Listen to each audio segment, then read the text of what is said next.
এদের যে মানসিকতা, তাদের যে বক্তব্য অত্যন্ত অনুপ্রাণিত, এবং আমরা আশা করব তাদের হাত ধরেই মাদক মুক্ত মোংলা হবে এবং ক্রীড়াক্ষেত্রে তারা অনন্য ভূমিকা রাখবে। আমরা নতুন স্লোগান তৈরি করেছি, সেটা হচ্ছে ক্রীড়া হোক পেশা, পরিবার পর্বে ভরসা।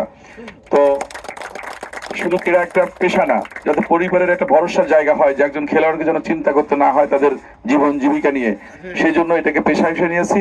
এবং বর্তমান সরকার ইতিমধ্যেই পেশাধারী যারা আছে জাতীয় পর্যায়ে বা যারা সুবিধা বঞ্চিত আছে সবাইকে আর্থিক অনুদান, দীর্ঘমেয়াদী পরিকল্পনা এগুলোর আওতায় নিয়ে আসছে। এবং পাশাপাশি সারা বাংলাদেশের মাঠগুলোকে উদ্ধার করার জন্য প্রক্রিয়া শুরু করেছে। ইতিমধ্যেই আমরা প্রাথমিক পর্যায়ে 10টা জেলাকে আমরা ক্রীড়া কমপ্লেক্স অর্থাৎ ক্রীড়া স্পোর্টস ভিলেজ, হ্যাঁ স্পোর্টস ভিলেজ অর্থাৎ ক্রীড়াপল্লী করার জন্য ঘোষণা করেছি। সেক্ষেত্রে আমার জানা মতো আমাদের বাগেরহাট জেলায় সেখানে আছে, আমরা সেখানে দিয়েছি এবং আশা করব যে আমরা খুলনা মোলা মহাসড়কের পাশে এই ক্রীড়াপল্লী করব এবং আমাদের সন্তানরা যারা প্রতিভাবান আছে, যারা ক্রীড়া ক্ষেত্রে বিভিন্ন সেক্টরে কাজ করছে, তারা যেন তাদের মেধা বিকাশ করতে পারে এবং জাতীয় ক্রীড়া শিক্ষা প্রতিষ্ঠানের আলোকেই এইগুলো পরিচালিত হবে। এখানে সকল ধরনের ক্রীড়া থাকবে, সেখানে হাডুডু, ফুটবল, ভলিবল, ক্রিকেট বা অ্যাথলেট সহ সাঁতার সবকিছুতে এটা কিন্তু একটা কমপ্লিট জোন থাকবে, যেটা নাম দিয়ে হচ্ছে ক্রীড়াপল্লী।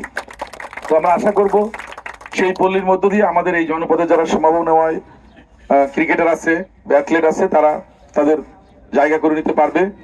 আজকে আমি অত্যন্ত আনন্দিত, আমাদের উপজেলা নির্বাহী অফিসার মহোদয় বাংলাদেশের ভিতর চ্যাম্পিয়ন হয়েছে লং জাম্প অর্থাৎ লম্বা লাফ প্রতিযোগিতায়। হ্যাঁ, কাব্য রায় নামে একটা ছেলে, তার সঙ্গে আমি পরিচিত হলাম, তাকে পুরস্কৃত করলাম। পাশাপাশি আমাদের ক্রীড়াপতি মন্ত্রী মহোদয়ের সাথেও তাকে আমি মোবাইলে ভিডিও কলে কথা বলেছি, সেখানে ইউনো মহোদয় ছিলেন এবং তাদেরকে উৎসাহিত করা হলো যে আগামীতে যারা যেন আরো ভালো কিছু করতে পারে। এবং আমরা চেষ্টা করব এখানে যারা প্রতিভাবান যারা আছে, যারা ক্রীড়া নিয়ে নিজেদের ক্যারিয়ার গড়তে চায়, তাদের সেই সুযোগটা করে দিব। আমি চাই এইগুলো নিয়ে কাজ করতে। আমার উদ্দেশ্য একটাই, যেন আমাদের সন্তানরা সবাই সুস্থ দেহ নিয়ে এবং মেধা নিয়ে তারা যেন জাতীয় পর্যায়ে আমাদের প্রতিনিধিত্ব করতে পারে, আন্তর্জাতিক পর্যায়ে যেন তারা আমাদের প্রতিনিধিত্ব করতে পারে এবং জায়গা করে নিতে পারে, সেই ধরনের পরিবেশ আমরা করতে চাই। এর জন্য আমাদের সবার সহযোগিতা দরকার। এবং এই যে পজিটিভ মানসিকতা, প্লাস্টিক মুক্ত সুন্দরবন বা এই যে মোংলা বন্দর কেন্দ্রিক বর্জ্য ব্যবস্থাপনা এরা যারা তুলে ধরেছে, আমি মনে করি, আমি অ্যাপ্রিসিয়েট করি এই ধরনের উদ্যোগগুলোকে বা এই ধরনের চিন্তা ভাবনাকে। আমরা আগামীতে যে বৃক্ষরোপণ করব, আমরা চেষ্টা করব এই জনপদের উপযোগী যে বৃক্ষ আছে সেগুলো এখানে প্ল্যান্টেশন করার জন্য। সারা বাংলাদেশে আপনারা জানেন যে 5 কোটি করে গাছ লাগানো হবে প্রতি বছর এবং আগামী 5 বছরে আমাদের টার্গেট 25 কোটি বৃক্ষরোপণ, যার মধ্য দিয়ে তাপমাত্রা কমিয়ে আনা, বৃষ্টির পরিমাণ বাড়ানো এবং আমাদের যে অন্যান্য যে সমস্যাগুলো আছে সেগুলোকে কমিয়ে আনার জন্য এই উদ্যোগটা আমরা হাতে নিয়েছি। সর্বোপরি আমাদের কার্বন নিয়ন্ত্রণ এগুলোর জন্য এগুলো আমরা করা হচ্ছে। তো আমি মনে করি আমি এই জনপদের মানুষ হিসেবে, এই উপকূলের একজন মানুষ হিসেবে আপনাদের পাশে থাকবো এবং চেষ্টা করব প্রত্যেকটা সেক্টরে আমি যেন কাজ করতে পারি আপনাদের সহযোগিতা, সেটা আমি আপনাদের কাছে চাইবো। এবং আশা করি সবাই মিলে যদি আমরা একসঙ্গে কাজ করি, তাহলে আমাদের জনপদটা একটা সুন্দর অনন্য জনপদ হবে।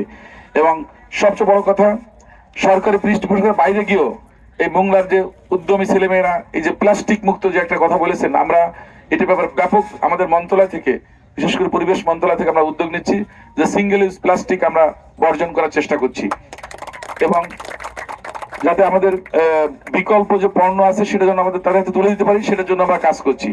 তো যাই হোক, আমি আমার কথা বাড়াবো না, যেহেতু আমাদের অনেকগুলো প্রোগ্রাম আছে। আমি এই ধরনের আয়োজনকে সাধুবাদ জানাই।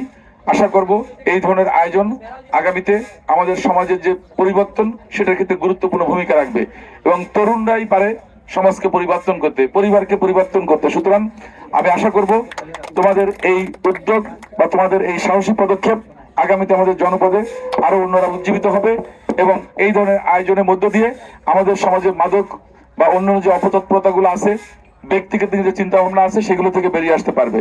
আমি সবার জন্য শুভকামনা করছি।